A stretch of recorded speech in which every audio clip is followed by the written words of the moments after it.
way to get out there and get on a hot air balloon. You will get swept away. Not at all. In fact, over here, Crystal, we're kind of in severe weather mode. Not just kind of, we really are concerned about our neighbors in Clay, Putnam County this morning. So when you talk about severe weather for fire, this is it. Red flag warnings in effect. I-95 to the west, and that does include areas of Clay and Putnam County, back to Baker County, and also across southeast Georgia west of I-95.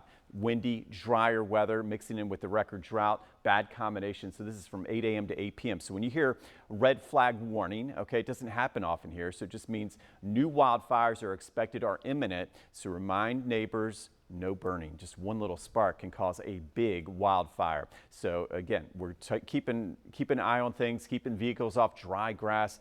Please heed all warnings. If you're told to evacuate, do so.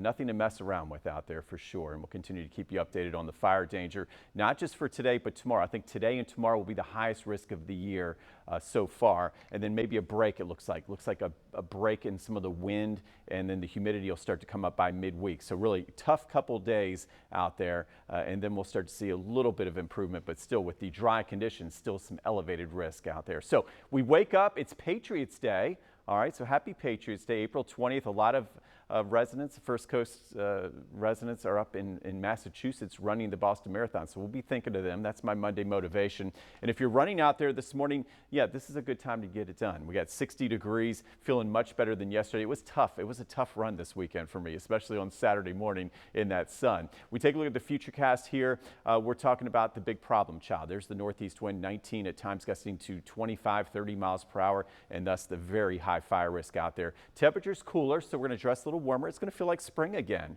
Say goodbye to June weather, at least for the next few days. 76 Jacksonville to 72 in St. Augustine. And then as we head into tonight and tomorrow, unfortunately, still watching high pressure build in.